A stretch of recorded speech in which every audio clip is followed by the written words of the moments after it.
When my mother-in-law handed me divorce papers wrapped in Christmas ribbon, she thought she'd finally won. But the guest I brought to New Year's dinner made her face turn white as snow. What happened next didn't just destroy her smile, it shattered her entire world. My name is Lainey, and this is the story of how my monster-in-law tried to destroy my marriage with the cruelest Christmas gift imaginable, and how I made her regret every second of it. 3 years ago, I married Daniel Whitmore, thinking I was getting a fairy tale ending. Daniel was everything I dreamed of: successful lawyer, gorgeous smile, and a trust fund that meant we'd never worry about money. What I didn't realize was that I was also marrying his mother, Patricia Whitmore, a woman who made the devil look like a saint. Patricia controlled everything in the Whitmore family with an iron fist wrapped in Chanel gloves. She lived in a massive estate in Greenwich, Connecticut, where every piece of furniture cost more than most people's cars. Her world was all about appearances, social status, and making sure everyone knew the Whitmore name commanded respect. From the moment Daniel introduced me, Patricia made it clear I wasn't good enough for her precious son. I was a high school art teacher from a middle-class family, definitely not the society princess she'd envisioned for her heir. "Daniel, darling," she'd say with that fake smile, "surely you could find someone more suitable.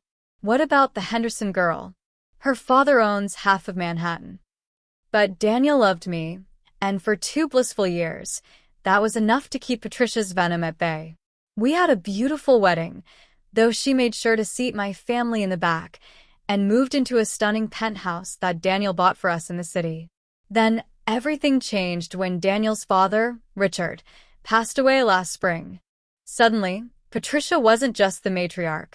She was the sole owner of Whitmore Industries, a company worth over $200 million. And with that power came a new level of cruelty toward me. "Now that Richard's gone," she told me at the funeral reception, "I can finally clean house. And that includes getting rid of certain unsuitable elements in this family." The attacks started small. She'd forget to invite me to family gatherings, then act shocked when Daniel showed up alone. She'd make cutting comments about my clothes, my job, my background, always with that sweet smile that fooled everyone except me. "Oh, Lainey, dear," she'd coo at dinner parties, "how quaint that you work with children. Though, I suppose someone has to teach the less fortunate." Daniel would defend me, but Patricia was careful. She saved her worst behavior for when we were alone, playing the perfect mother-in-law whenever he was around. The real campaign began 6 months ago when Patricia discovered I couldn't have children. We'd been trying for a year, and after multiple doctor visits, we learned that I had severe endometriosis that made pregnancy nearly impossible. Daniel was supportive, talking about adoption or surrogacy, but Patricia saw an opportunity. "What's the point of marriage if there won't be heirs?" she said to me privately at Thanksgiving dinner. "The Whitmore bloodline is everything, and you're defective." That word, defective, hit me like a physical blow. From that moment, Patricia's mission became clear: destroy my marriage and find Daniel a suitable replacement who could give her grandchildren. She started inviting eligible women to every family event. Socialites, heiresses, anyone with the right pedigree and functioning reproductive system. She'd seat them next to Daniel at dinner and spend the evening praising their accomplishments while pointedly ignoring me. Jessica had just returned from studying art history in Florence. Patricia would gush, "So cultured, so refined." "And she comes from such good breeding stock. Her mother had 5 children." I watched my husband grow confused and frustrated as his mother's behavior escalated, but Patricia was careful to never cross the line when he was paying attention. The breaking point came 3 weeks before Christmas. Daniel had been working late constantly, taking on a massive case that kept him at the office until midnight. Patricia used his absence to ramp up her psychological warfare. She'd call me multiple times a day, always with some excuse. "Lainey, dear, I need you to pick up Daniel's dry cleaning. The housekeeper is busy, and I'm far too important to handle such menial tasks." When I'd arrive at her mansion to drop things off, She'd keep me waiting in the foyer like a servant, then make cutting remarks about how tired I looked or how unfortunate my outfit was. "You know," she said one particularly cruel afternoon, "I've been thinking about Daniel's happiness. He deserves so much more than this." She gestured at me like I was something unpleasant she'd found on her shoe. "He married me because he loves me," I replied, trying to keep my voice steady. Patricia laughed, a cold, brittle sound like breaking glass.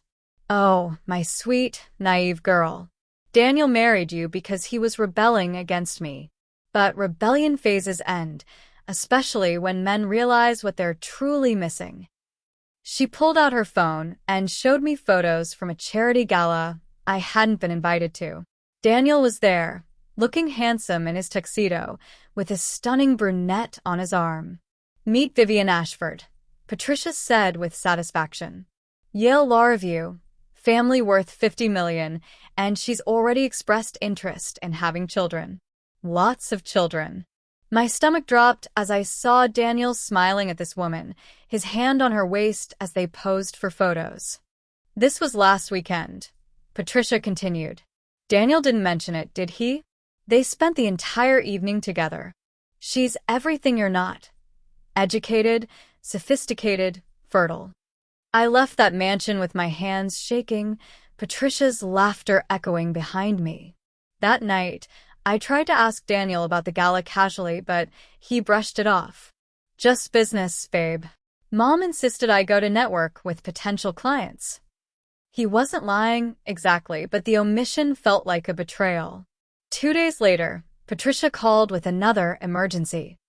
This time, she needed me to help decorate for the annual Whitmore Christmas party, the social event of the season where Connecticut's elite would gather to see and be seen. "I suppose you'll want to attend," she said with mock concern. "Though I'm not sure we have anything suitable for you to wear. The dress code is elevated." I spent my entire savings on a designer gown, determined to prove I belonged in Daniel's world. When I arrived at the mansion that Saturday evening, I felt confident for the first time in months. Patricia took one look at me and smiled that terrifying smile. "Oh, how lovely. Very ambitious. Though perhaps a bit much for someone of your background." The party was exactly what I'd expected. 200 of the wealthiest, most pretentious people in Connecticut, all air-kissing and name-dropping while servers in white gloves carried crystal glasses of champagne that cost more than my monthly salary. Daniel was immediately swept away by business associates, leaving me to navigate the social minefield alone. Patricia made sure I was introduced to everyone as Daniel's little wife, with just enough emphasis on little to make it sound diminutive. But the real humiliation came during the gift exchange. Every year, Patricia gave elaborate gifts to family members in front of all the guests. It was theater, designed to showcase the Whitmore generosity and taste. Last year, I'd received a beautiful pearl necklace that made me feel accepted. This year was different. And finally, Patricia announced, her voice carrying across the grand ballroom, a special gift for my daughter-in-law, Lainey. She handed me an elegantly wrapped box with a red velvet ribbon. Every eye in the room was on me as I opened it, expecting jewelry or perhaps a designer handbag. Instead, I found divorce papers. The silence was deafening as I stared at the legal documents, my name printed clearly at the top. Someone gasped. Someone else whispered. I heard the subtle sound of phone cameras clicking as society vultures captured my humiliation.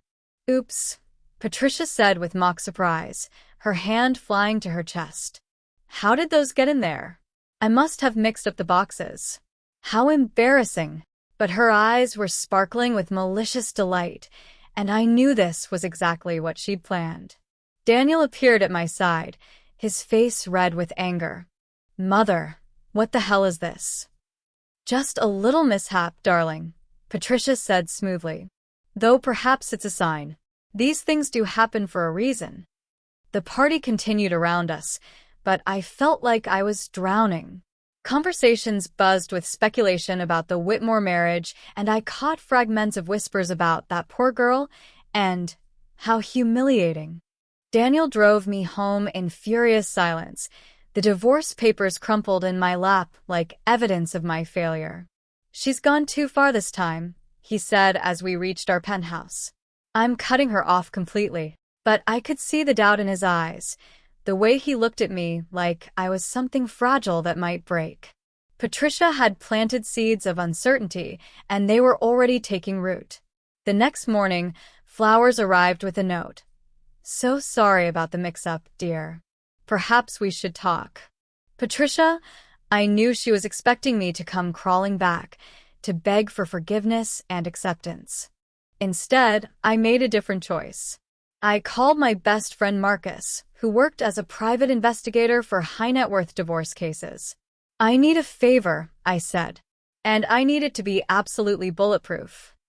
Marcus had been warning me about Patricia for months, insisting there were skeletons in the Whitmore closet that could bring down their perfect facade. "Give me 2 weeks," he said. "I'll find everything." While Marcus worked, I played the part of the wounded daughter-in-law. I sent Patricia a note thanking her for opening my eyes and asking if we could meet to discuss the future. She was practically purring when she called back. "Of course, dear. I always knew you were sensible underneath all that ambition." We arranged to meet at her favorite restaurant, an exclusive place where being seen was half the point. Patricia arrived dressed like she was attending a royal wedding, clearly expecting to deliver the killing blow to my marriage. "I'm so glad you've come to your senses," she said, settling into her chair with satisfied grace. "Daniel deserves someone who can give him everything: children, social connections, a proper legacy." "You're absolutely right," I agreed, watching her smile grow wider. "The Whitmore name does deserve to continue with the right kind of family." "Exactly. And I have someone perfect in mind. Vivian Ashford. You remember her from the photos. She's already expressed interest, and she comes from such good breeding stock." Patricia spent an hour detailing her plan to orchestrate my divorce and Daniel's swift remarriage to her chosen replacement. She'd already consulted lawyers, planned social events to reintroduce Daniel to suitable women, and even picked out venues for his second wedding. "Of course, there will be a generous settlement for you," she said magnanimously. "I'm not heartless. Perhaps enough for a nice little apartment in New Jersey." I nodded and smiled, letting her believe she'd won completely. That's when Marcus called with news that changed everything. Patricia Whitmore wasn't just a social climber, she was a criminal. 20 years ago, before she'd married into the Whitmore family, Patricia had been Patricia Melbourne, a secretary at a pharmaceutical company in Chicago. She'd been embezzling funds to support her expensive tastes when she met Richard Whitmore at a charity event. Marcus had found records showing that Patricia had stolen over $500,000 from her employer before disappearing to Connecticut and reinventing herself as Richard's fiancée. The statute of limitations had expired, but there was more. After marrying Richard, Patricia had continued her criminal activities on a grander scale.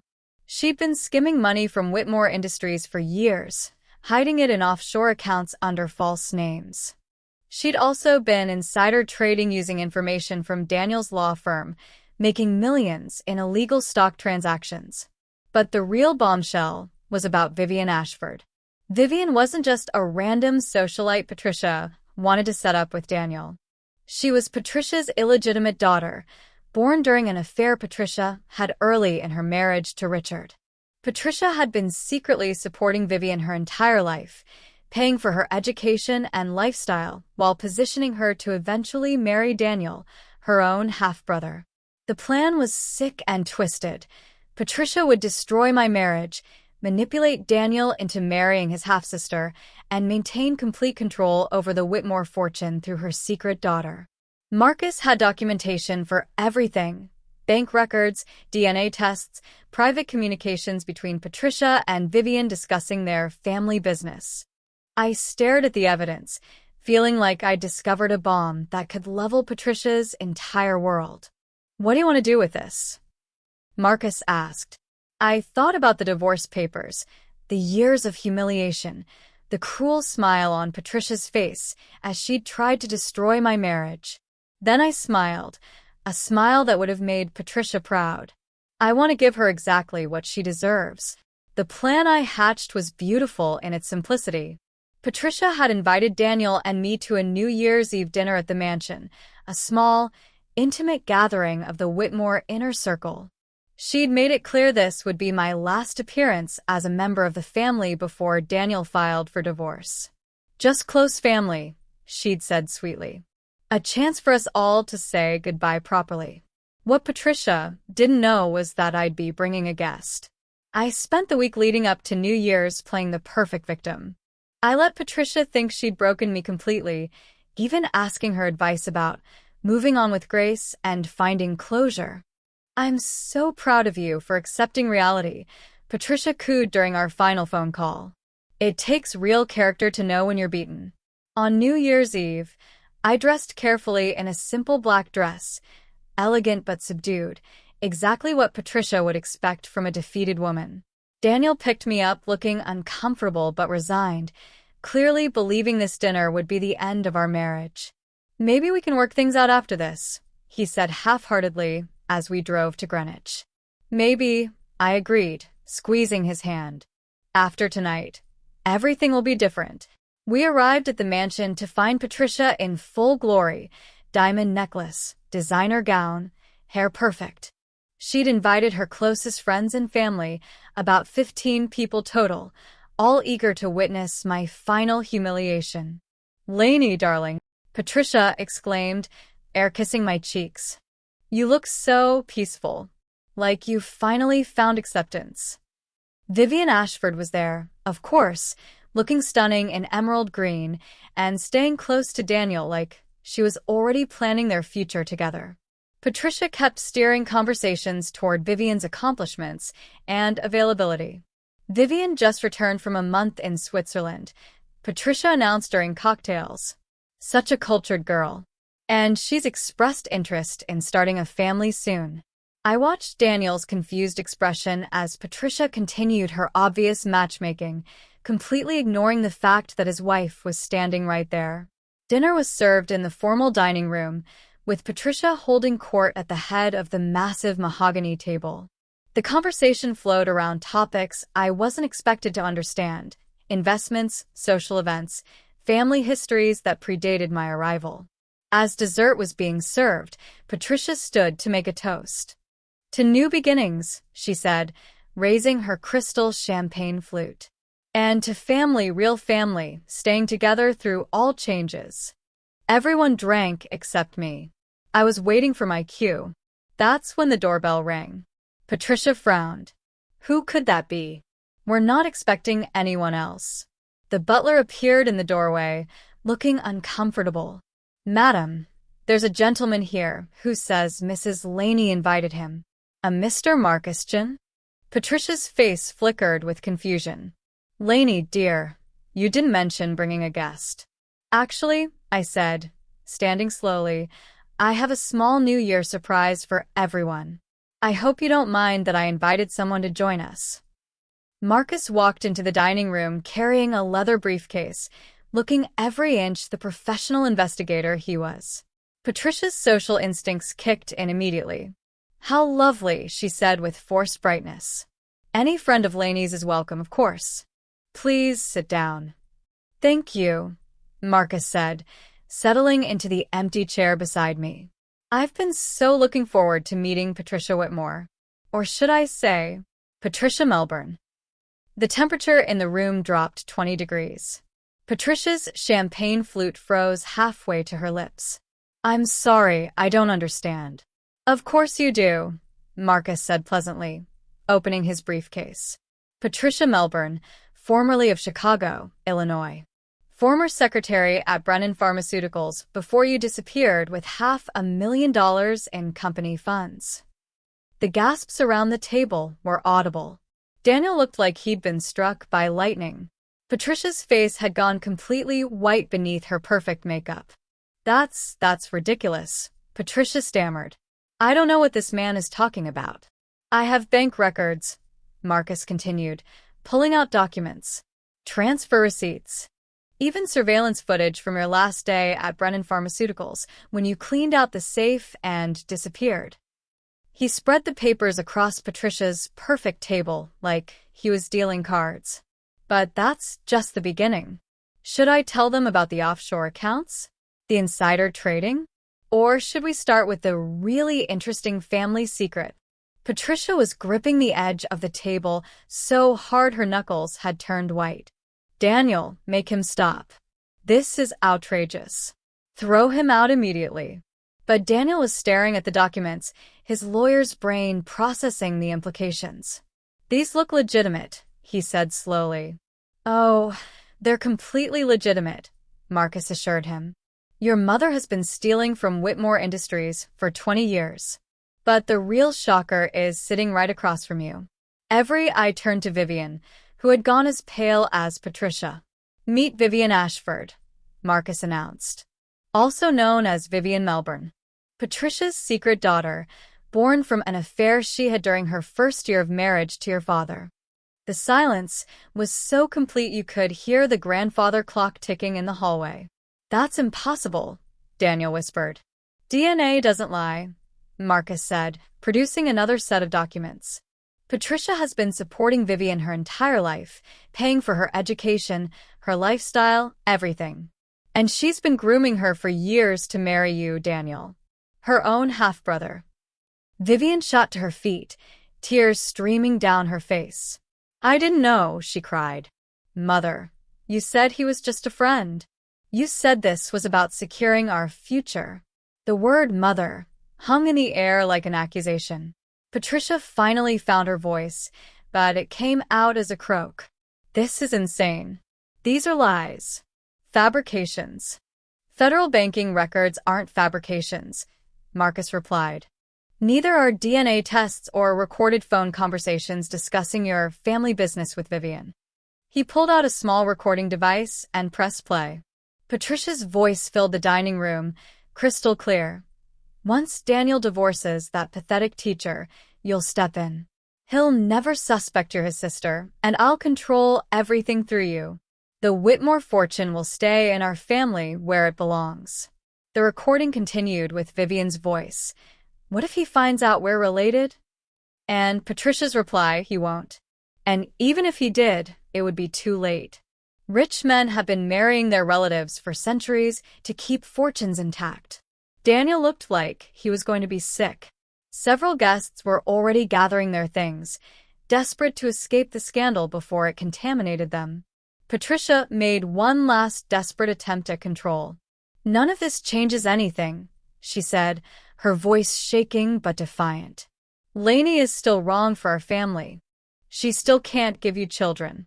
She still doesn't belong in our world. I stood up slowly, feeling calmer than I had in months. You're absolutely right, I said. I don't belong in a world where mothers try to marry their daughters to their sons for money. I don't belong in a world where stealing and lying and destroying people is considered normal. I turned to Daniel, who was staring at me with something like awe. But I do belong with my husband, who loves me for exactly who I am.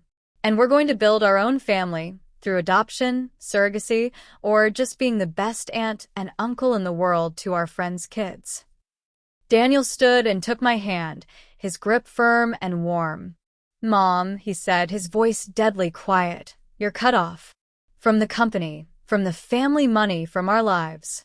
Security will escort you out of the building tomorrow morning. Patricia crumpled into her chair, the perfect facade finally shattered completely. Daniel, please. I'm your mother. Everything I did was for the family. No, Daniel said firmly. Everything you did was for yourself. A real mother would have loved the woman who made her son happy. As we walked out of that mansion, leaving Patricia's world in ruins behind us, I felt lighter than I had in years. Marcus was waiting by our car, grinning. How did that feel? He asked. Like justice, I replied.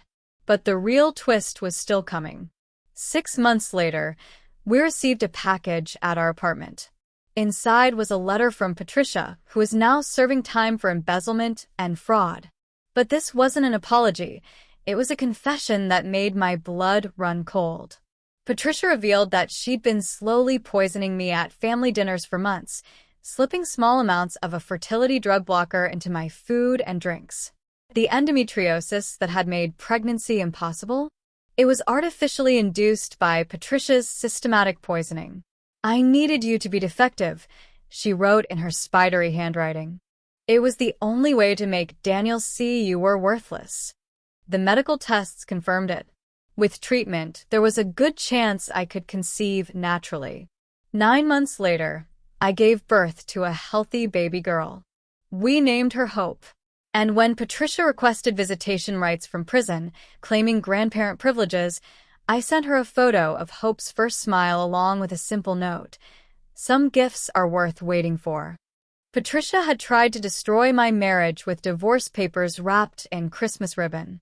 Instead, she gave me the greatest gift of all, the truth that set me free. The final revelation that Patricia had been systematically poisoning Lainey to cause infertility, and that Lainey ultimately gets pregnant and has the child Patricia claimed she never could, turning Patricia's cruelest weapon into Lainey's greatest victory.